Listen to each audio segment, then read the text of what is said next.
Hey, everybody. Welcome to the DFW Real Producers Podcast. I'm your host, Lance Dunahoe, coming to you live from studioUSA West in beautiful downtown Colleyville, Texas. We've got a great show today. I'm excited to introduce you to Mr. Shaune Corbett. He is the founder of TruWest Realty and the Real Estate Success DFW. We're going to get into his background, what's important to him. But I want to start, Shaune, before we get into who you are, just with a little rapid fire icebreaker. Is that cool? I'll go for it. You're gonna try? Okay. Okay. I'll take a chance. All right. Very simply, sweet or savory? Savory. Right on. Rock or country? Rock. Beach or mountains? Mountain. Chili with beans or without?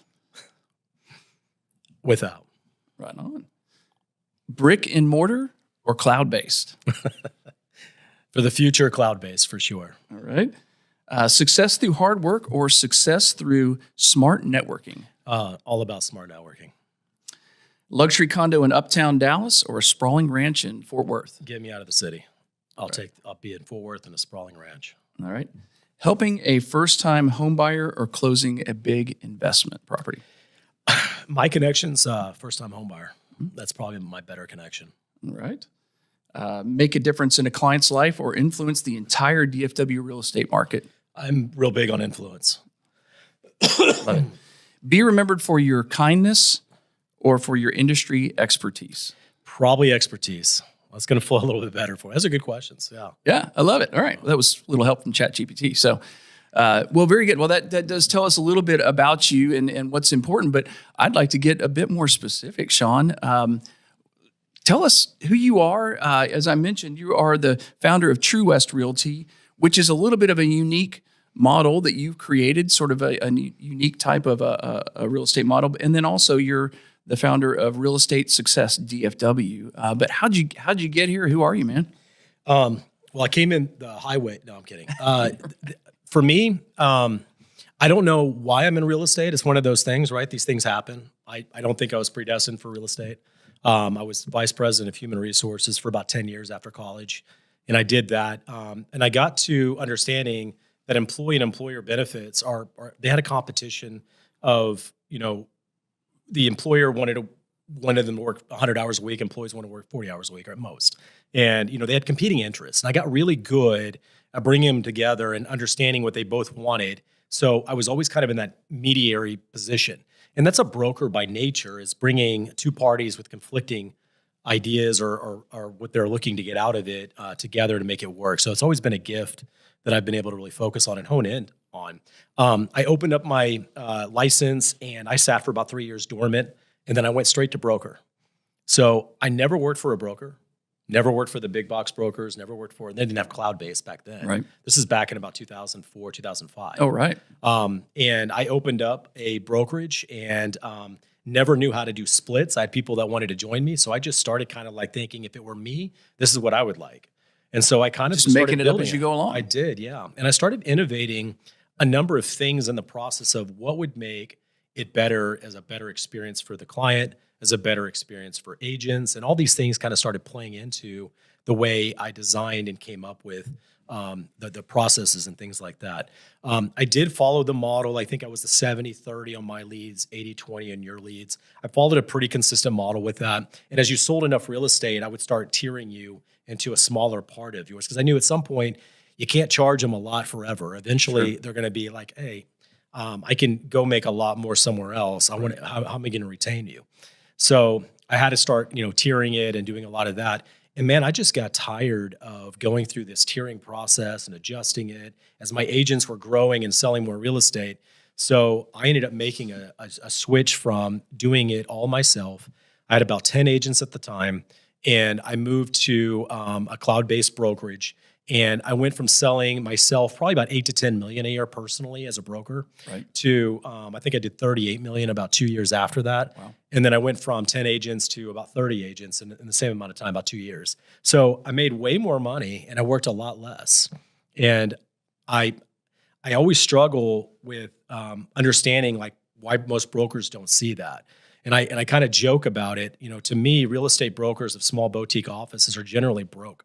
Right. Not to punch them in the mouth or anything, Sure. but they hide behind ego, and Right. they want their brand, they want full control. They think they're making 100%. I make 100% now because of the way my system works. All my cap comes back to me. So I'm making 100%, and I get to have way more influence and connect and train and coach other people. So everything's worked better for me this way. I've heard the distinction, and I didn't realize there was this much of a distinction between being a broker and having a team, because you can have a team without being a broker. And then, but what you're talking about is a whole different type of a team concept, in the sense of not necessarily internally a team. You support them a little bit uniquely, don't you? Yeah. So what I went from is I look at the general model. You might go from a brokerage, you want to retain your brand. You take your brand with you, and then you sign up agents, and then they go within your team within that new brokerage. I didn't want to do that. I didn't want the liability. I didn't want the responsibility. What I wanted to do instead is give a lot more latitude for me to not only take agents within my own internal group that joined my brokerage, but I also wanted ones outside of that space as well. So what I set up instead of a team was a referral group. And the company I'm at now gave me the freedom and the latitude to be able to do this. So I'm not even a registered team. Agents close, they close under their name, they get full credit. I'm not taking credit for it. Wow. And I get a small piece of each transaction as a part of the referral group. So that's kind of the model that I set up with the new brokerage. And it allows me to be very fluid. I can change it. The contribution that we're both making is not so catastrophic that we can't make it work. It's very fluid and easy. I give training once a week. I answer any phone calls and questions that they have. And I've done that for about 6-7 years. Wow. Yeah. So, and it's worked really well. It's been pretty easy to work with. Well, it seems to be. I was, of course, trolling you a little bit before the podcast, and I was looking at your Facebook profile. Saw very little about real estate. You mentioned that staying fluid, staying liquid. It seemed to be, though, that you spend more time with your kids than you do selling real estate. That's 100% the case. And there's a reason for that, right? There's purpose, and we have to have kind of like boundaries and things set up. And I'll talk a little bit about work-life balance. But, for me, Facebook is a way for me to connect with my sphere of influence and my audience. And I do post things here and there about real estate just to touch them. But I'm not looking for cold business. I generally don't work with anybody I don't know. Right. And that's really hard for most agents to wrap their head around, right? They're chasing anything and everything that shows up. Sure. And when you do that, you lose a little bit of a couple of things. One, now you've got to sell to a new person you have no relationship with. I don't have a listing presentation. I don't have a buyer presentation. I don't have any of those things. My network is pure sphere of influence. So I teach a lot of things that are non-traditional. Right. And I've learned to be able to grow my business. And what happens is you get to decide your hours, and you get to decide who you work with. And that's where it really gets far easier to build a 9-to-5 real estate business. Yeah. I don't work weekends. I don't work evenings. Right. And I'm telling you, agents, this will be like, what are you talking about? Yeah. Because they're well ready to jump in the car and start running the second someone calls them. You don't have to build a business that way. Yeah. You've said that to me several times in our conversations. And I love that you have set those boundaries, because obviously it's a priority for you, that that the most important thing in your life is your family and that time with them, but you've created this business that supports all of that. That's amazing. And now you mentioned this platform that you're teaching, I guess, other agents how to do that. Can you tell us a little bit about that? Yeah, I've been coaching and training for a long time. I've realized that that's a space that I'm pretty comfortable with, and I like having these conversations. I like teaching. And I tell you, one thing I really like is I've done a number of real estate panels where we'll have a live event and they rapid fire and ask all kinds of questions. I love the questions. I love the challenges. And I even like to go beyond, how does the industry look? How do you, handle multiple offers? I like to go even beyond that. I handle specific real estate transaction questions. I had one the other day. They were talking about assumable loans, and she said, the house is listed, it's a VA. Do I have to have a VA buy it? And I said, you don't, number one. And number two, the problem is you have an equity gap on the purchase. You have to come up with a cash difference. So you have to get a second note, or you'll have to pay the cash difference. That's usually where you run into a problem with the assumable loan. She's like, oh, yeah, that's where we do have a problem. I said, I know. So I'm going to give you some options on how to solve that. And I gave it to her. It took about 3 minutes. she gave me her problem. I gave her a solution. Wow. So I'm doing this on a bi-weekly basis on Mondays and Wednesdays for anybody that joins my school community. I'm on a live Zoom. They can ask whatever they want about real estate. I've got to ask you a question. This is kind of a sidebar. What's the definition of bi-weekly to you? Twice a week. Twice a week. Yeah. Okay. Yeah. Bi-monthly is once a month, right? Okay. But bi-weekly is twice a week. You're right. That's a kind of a semantic Yeah. issue. Well, it's actually, I had to look this up yesterday in Webster, and Webster makes an apology that they don't have a clear answer because it could mean twice a week or it could mean every 2 weeks. I would say 70% of people would say it means twice a week. I think but bi-monthly does not mean twice a month. If you're talking about payroll or accounting, it's used differently. It's interesting, but I just had to. That's funny. I have thought about that before. Yeah. But I use whatever I think the vernacular people would be comfortable in understanding. But that's good. I love it. Well, okay, so tell us a little bit more about this platform and what, of course, that you're doing through the Real Estate Success DFW. Because didn't you... Alex Horzimi, I think, is the guy that's created this really cool platform that you're using. Well, right? He can invest in probably anything he wants to invest in. Yeah, and he has the freedom to. He didn't create school. What he did is he saw the opportunity of something that allowed people to take what they know and monetize it. Right. And they monetize it in some different ways. So it's not like Patreon or Kajabi where its real focus is training. What school is about 50% community, about 50% training. Okay. This is the way I like putting things in layman's terms to kind of get your mind around it. Yeah. And, I can come up with a lot of training courses and charge per hour, charge per course, and which I do want to do. I should monetize because I'm cutting a lot of time for people. If they just focus and listen to the things I'm saying, I'm going to save them a ton of time and money. Yeah. It's incredible value. And I think I will continue to monetize it. But I also really like the community element to it. And I think that's what holds people to it. I've got probably 60, 70 videos already on it. Okay. And the topics you mentioned, it sounds like you're really a student of the transaction, not just about the interaction and handling objections and all the typical kind of training, but are you focusing on those types of a bit more granular aspects of the transaction, or what's the message? It's through experience, right? So I probably, on a traditional year that go through me, and not that I'm taking credit for all of them, but I'll probably see several hundred transactions, okay? Me personally, I try to sit at about 100 transactions that I personally will do. But all the other ones give me opportunities to kind of like, what's going on with this? What's my buyer? What's my seller? Where are we at? And let's solve the real estate problem. I get a chance to kind of get into that. That's what makes it so much faster and easier for me to be able to resolve and do these type of questions. So I've been training and coaching for a while. I started realizing I have common themes in the way I focus. I don't have any FSBO system. I don't have any expired listing system. I don't work with people I don't know. So how do I give that to other agents and help them grow their business? Well, I start with building out their buckets, and we're going to learn how to build our long-term bucket system with different opportunities, and we're going to do that without spending money. That's been my focus, right? So I want to show you how to build a business without spending any money on it. Wow. So we're going to do referral systems that don't cost any money. They cost money on referrals, but not up front, not monthly. We're going to talk about open houses, how to really turn open houses into opportunities. We're going to obviously talk about people we're connected with. And then from there, I move into my next phase, which I'm really going to hyper focus on building out your sphere of influence. And from there, we're going to learn how to manage our sphere of influence and stay in front of them a proper amount of times.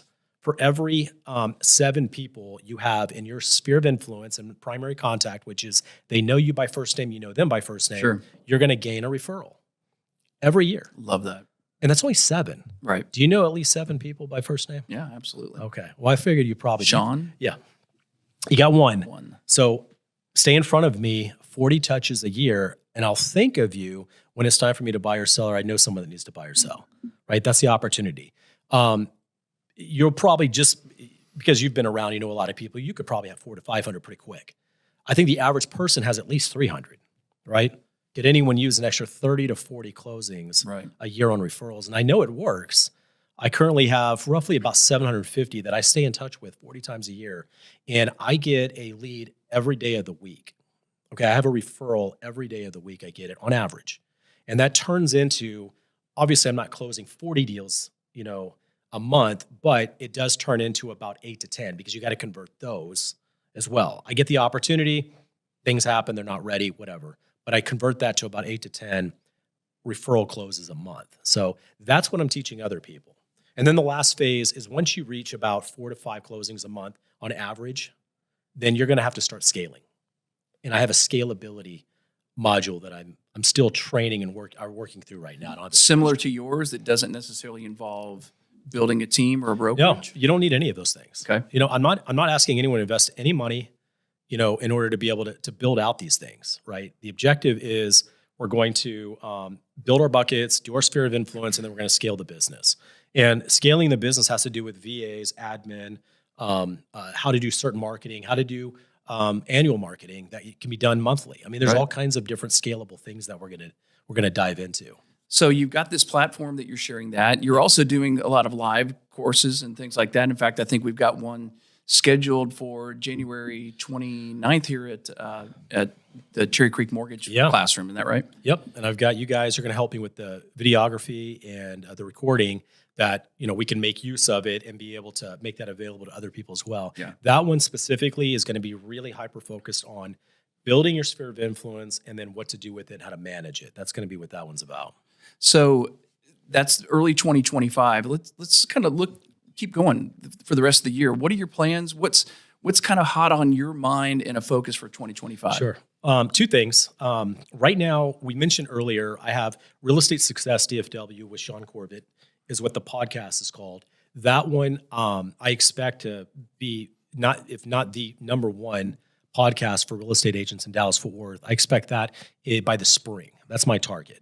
Is that a challenge? That's a challenge. Let's see if we can.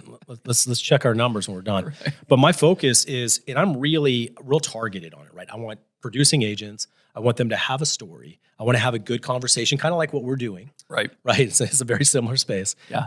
But I'm looking, to add someone every week, do a drop, and then consistently put out good content. And it's really just for agents. My objective is through that originally was. Yeah, I'll pick up buyers and sellers through it, I'm sure, through relationships and things like that. But if I had the number one podcast for anything and I knew that my audience would never look at it, I would still have credibility. Sure. It's like if you wrote a book. We didn't have ChatGPT write the book, but you wrote a book and it published. And instantly, I don't even have to read the book. You have credibility with me, right?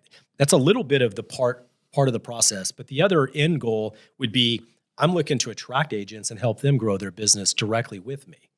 And I'm making that available to other agents as an opportunity. They can absolutely join me and they get direct access to me, not just Monday, Wednesdays.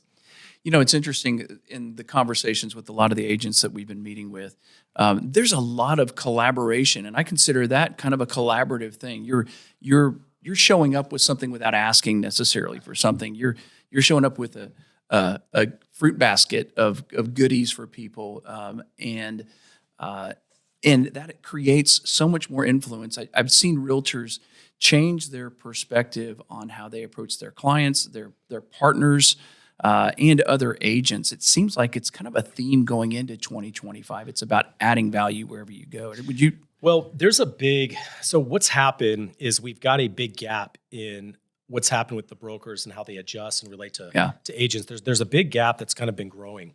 So one of the things is going back, we had the same general models. A broker would open their business. They would be the broker of record.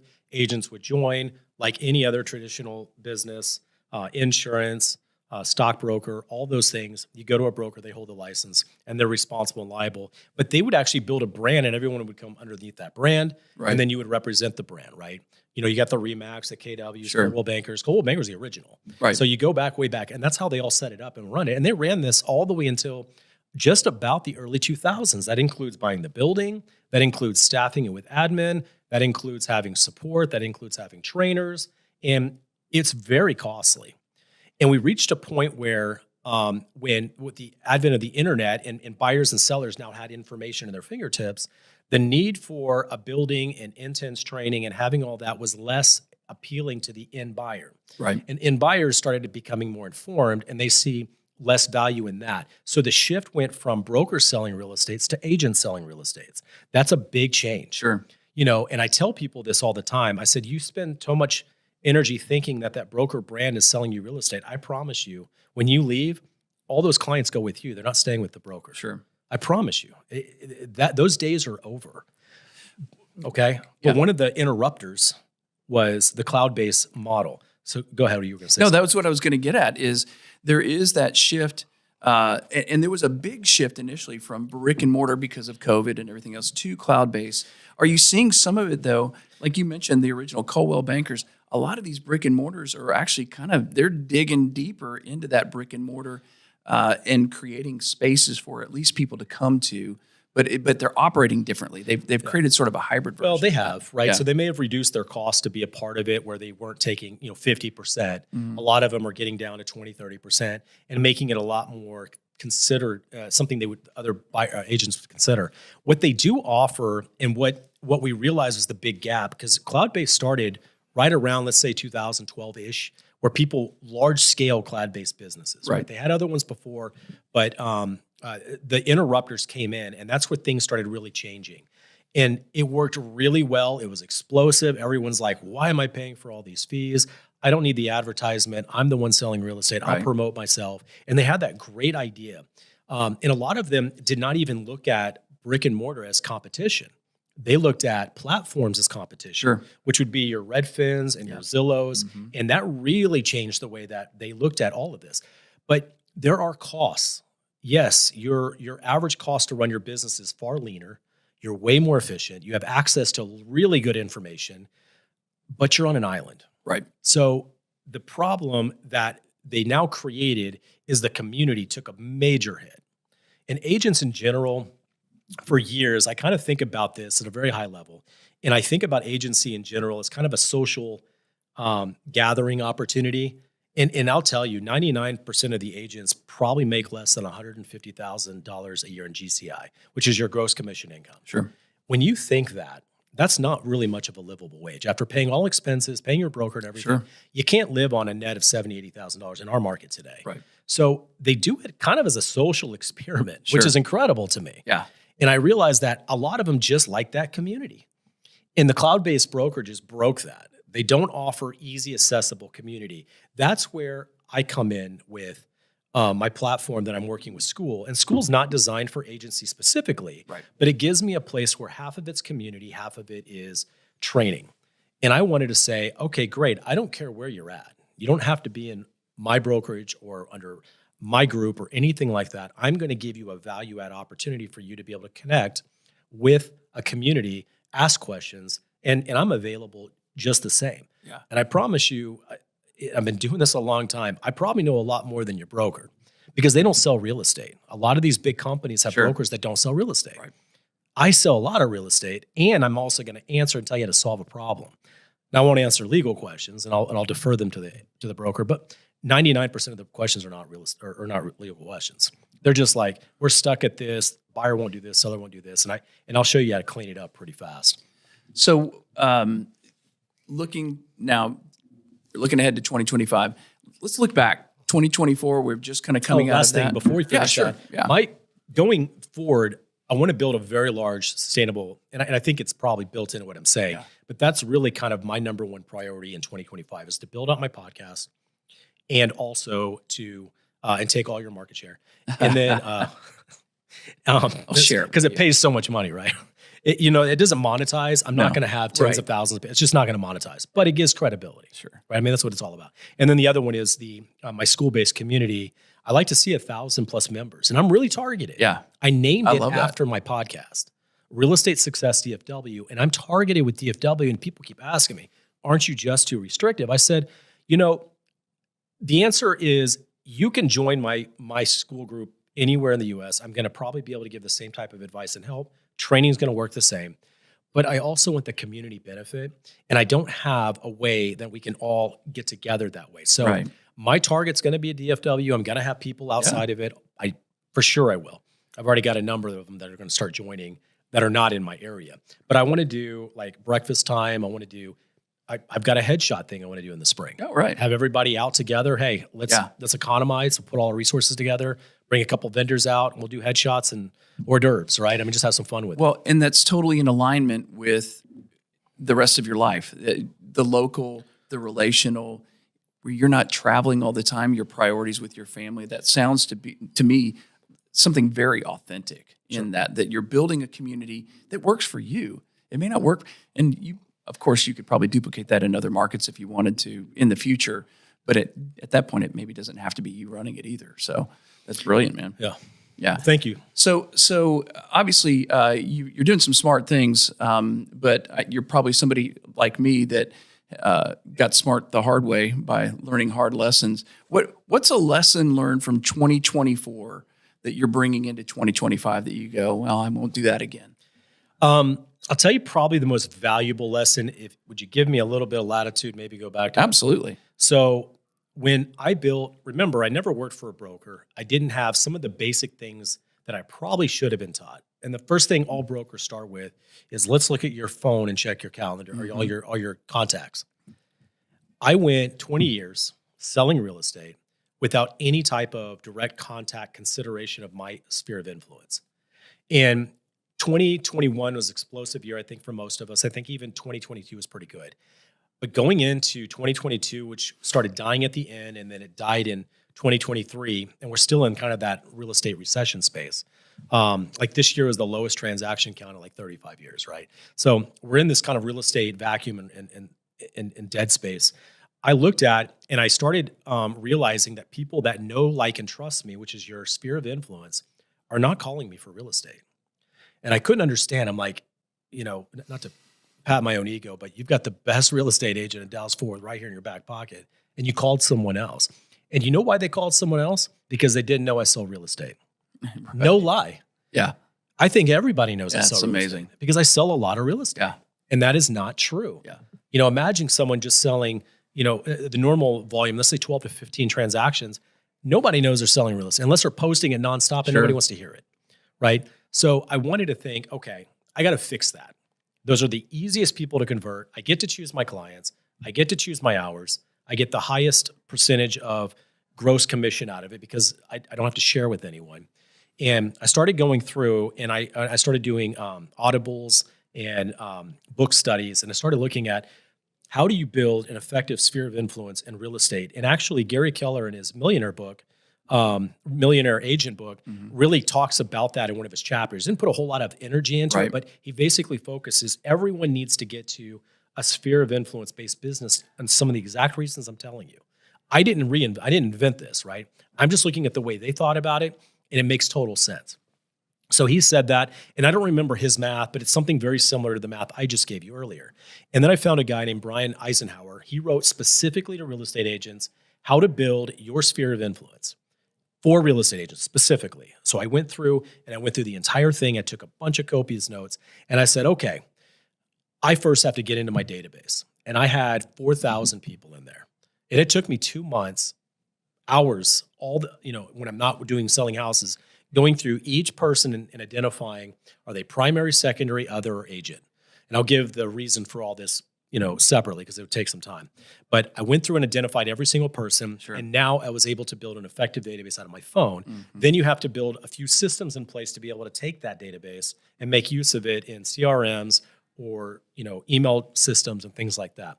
So I did that. And then I built out a touch system from there. And it took me a long time. But the lesson, going back to what you said, is I have lost millions in general and GCI, millions, by not effectively building that in the early years of me selling real estate. Yeah. I mean, I can't even, it's unbelievable. Wow. My next door neighbor, I'll give you one last example. This is really critical. Because I do a lot of stuff in the investment space. I've flipped over 100 houses here just in Dallas-Fort Worth. Okay. Wow. And I got pretty heavy in that space. And I now do more consulting. I don't do any flipping. But I started talking to them. I said, you guys have a lot of equity in your property because of COVID and all that, and it exploded. And they were asking me about investing in real estate. I said, the easiest way to invest is get you a HELOC. So I did. I set them up, got a HELOC, got the money, got approved. I even helped them with the appraisal, got max value. They were able to take a big loan out at a good interest rate. And they had something happen in their family. I think his mother ended up getting divorced, and then she was going to move in with them. That changed their whole plan because they were going to buy a house for her with the HELOC. Then they go and they go to an open house, met another agent, and signed a buyer rep on the spot. Wow. With that other agent. And then they come back to me and said, hey, things changed. We're not going to be able to do the investment property now. My mom's going to have to come live with us. I said, okay, well, I can roll with the punches. We can go find another house. And they said, oh, well, we signed a buyer rep with an agent. I said, I am a real estate agent. How do you think I make money? And they go, I had no idea you sold real estate. No lie. Wow. And I said, that is never going to happen. Yeah, right. Again. Yeah. So anyway, that was a painful It is lesson. amazing. Yeah. And I could give you a bunch of other stuff. Yeah, and there's that balance that of course, it's your neighbor, and you don't want to be in their face, but you have to tell people more than once what you do before they even realize what you do, because half the time they're just listening to their own internal stuff anyway when you're having a conversation, thinking about what they're saying next. So, but going back to the Facebook thing, it's not a real critical market for me. Yeah, I want to build a little bit of organic database of good quality. I want people to like me. Sure. Not just because they want me to sell real estate, right?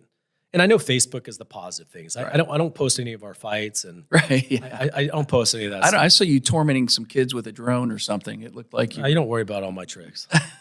I do a few tricks there and there. I do have the funny one. We just did the Santa thing. My broker had a family party, a holiday party. I call it Christmas, but I know that may offend people. We had our party last Friday, and they had a Santa Claus there, at the light show and the botanical gardens in Fort Worth, and the kids loved it. It was a great time experience. And the Santa, he was asking the kids, "What's your name? What do you want for Christmas?" And then he got to my son and he said, "What do you want for Christmas?" And he wanted a Orbeez water pellet gun. Okay, and he said, "What?" And he said, "I want an Orbeez water pellet gun." And Santa looks at us and goes, "Hear this. You'll shoot your eye out, kid." Oh, it was so great. The way he delivered it was beautiful. Classic. And so I put that on my Instagram. Oh, that's great. We caught it on video. My mom recorded it for me. It was great. Oh, that's hilarious. You mentioned some of the books that have been influential. Of course, MREA, Gary Keller, and then the other. Do you remember the title of the investment, the one that you were talking about? You talking about Millionaire Agent? Yeah. Gary Keller? Yeah, but the MREA, I called it MREA, the red book. Oh. And then what's the other book? Brian Eisenhower. Brian Eisenhower. I don't know exact title, but it's okay. But I Googled in Audible. I went in Audible and I looked for Sphere of Influence, Real Estate Agent, and he's like the only one in there. Okay. So yes, I'll probably write a book in that space too. Yeah. Because there's nobody there. So obviously you're a reader or at least an Audible listener. What's on your list for 2025? What do you storytelling. Oh, okay. Yeah. I think I have a lot of good stories, but you got to learn how to deliver them and connect with the audience. Sure. Because I want to do a lot more in-person training. I'm good with explaining things, making things real simple, but I also want to have an entertaining factor too. Yeah. Right? It can't just all be facts and, do it this way, do it that way. Are there a couple books that you're planning on reading that are related to storytelling? I don't have them. They're on my Audible. Yeah. Yeah. I don't There's have you heard of Donald Miller? That sounds familiar. Yeah. With Storytime, I think is the title of the book. I'd have to double check that. It's fantastic author, business coach, and developer. So a great one for that for sure. But yeah, it is amazing how stories are the most powerful way to deliver a message and connect with people. Because, and in fact, I think in Donald Miller's book, he helps you create a story that makes your audience the hero of the story, so they see themselves in there and where they start connecting. And that's just a powerful way to connect with your customer, to make them the hero of their whole real estate journey as well. So I think you'll probably enjoy that. Yeah, they hear facts tell, stories sell. Yeah, absolutely. Yeah. Well, very cool. Well, man, I'll tell you what, this has been a surprisingly educational and fun conversation, Shaune. I'm looking forward to what you're going to be doing in person here on January 29th at the Cherry Creek studioUSA building here. I think we're going to have a great crowd. We're going to be broadcasting that and Zooming it, doing all sorts of things. We're going to be basically testing all of our capabilities here at studioUSA with a powerful message For 2025, if you had one message that you could give this audience, what would you encourage them to do? Oh, my number one message is to jump into my school platform. Yeah.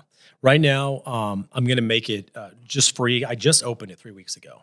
So the monthly, it's $20 a month to join my platform. So I made it incredibly inexpensive and high value.